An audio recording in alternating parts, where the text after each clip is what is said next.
Cécile Adjali nous a rejoint sur le plateau de 64 minutes. Bonsoir. Bonsoir. Soyez la bienvenue sur TV5 Monde. Votre nouveau roman a pour titre Bénédicte sans le E. On va comprendre pourquoi. C'est publié aux éditions Actes Sud. Alors, première partie de votre roman, Blanc, c'est son titre. Ça commence en Suisse, dans la neige, le jour de la mort de David Bowie. Et pour Bénédicte, c'est un jour incertain plutôt.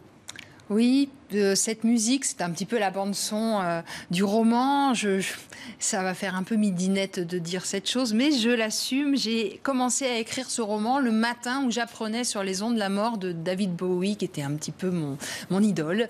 Et cette figure éminemment androgyne, à l'identité sexuée assez incertaine, est un petit peu la métaphore, le symbole de ce personnage de Bénédicte qui enseigne la littérature comparée à Lausanne l'hiver, la littérature comparée à Téhéran l'été, et qui subjugue ses étudiants, filles et garçons, en raison d'un physique assez inclassable. C'est un personnage qui déteste les étiquettes, qui est fou de sa liberté et qui ne supporte pas qu'on l'assigne à un genre. Alors, elle est née d'une mère iranienne, Bénédicte, d'un père suisse, pasteur. Elle a grandi entre Orient et Occident, bercée par la poésie soufie et le souffle de l'Apocalypse de Saint Jean. Debout au milieu des contraires, comment vit-elle justement au milieu de ces contradictions, de ces deux mondes?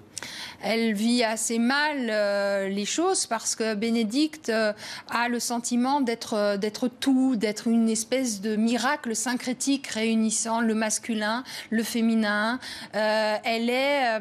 bon, on dit elle, donc en fait c'est un personnage jusqu'à la moitié du roman, on pense que c'est un garçon. Et en fait, quand Bénédicte va enseigner en Iran, elle est obligée de porter le hijab parce que vous vous promenez pas dans les rues de Téhéran alors que vous êtes cerné par les Bassidji, les gardiens de la République. Mais en fait, elle en fait un jeu. Elle veut pas qu'on l'enferme dans son sexe de naissance. Et du coup, elle va se travestir. Et la nuit, elle fait l'expérience de sa liberté. Elle a rasé ses cheveux très courts. Elle s'habille en garçon. Elle descend dans la rue. Elle fume cigarette sur cigarette.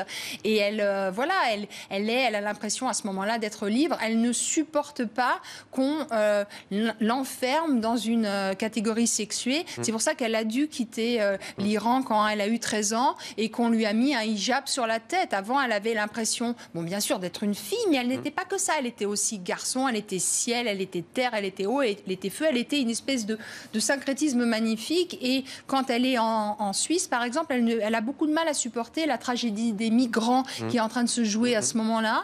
Ça se passe donc aujourd'hui.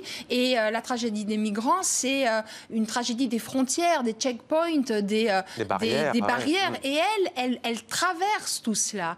Et donc, ce qu'elle essaye de dire, c'est que la vérité se situe dans l'ensemble ou dans une forme d'entre-deux. Et l'écriture va dans le sens de glissements sans arrêt, grammaticaux, poétiques, pour signifier cet absolu-là qui est incarné par l'androgyne et qui est une figure que j'aime énormément parce qu'elle est précisons d'ailleurs qu'en romanesque. Iran, il n'y a pas forcément de genre masculin, féminin. On ne dit pas étudiant, étudiante tout court, en fait, dans la... Oui.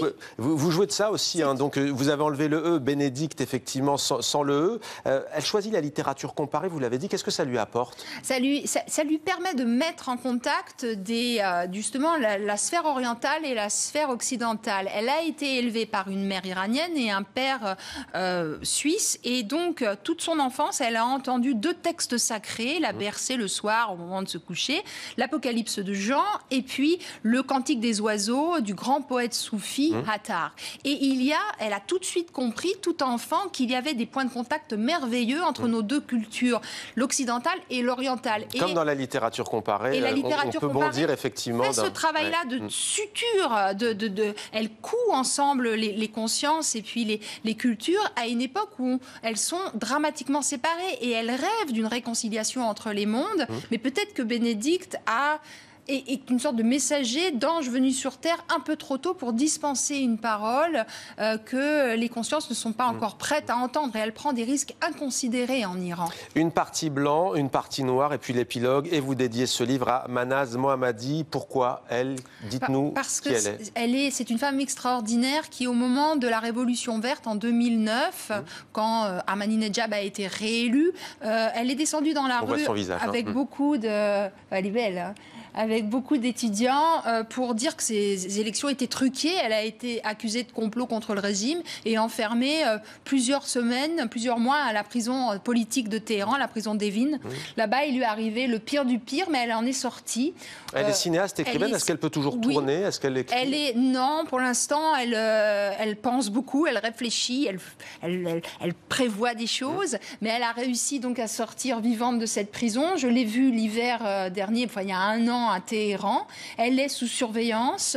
On lui a confisqué son passeport iranien. Elle ne peut pas sortir, mais elle est à l'image de ces femmes par lesquelles les choses vont changer en Iran. Aujourd'hui, il y a quantité de femmes derrière la caméra, derrière l'appareil photographique qui créent et qui pensent. Ce sont elles qui investissent les bancs de l'université, la culture, et la révolution en marche, elle se fera par les femmes dans ce pays. Merci beaucoup Cécile Ledjali pour ce message plein d'espoir. Bénédicte, édition Actes Sud. Merci à vous.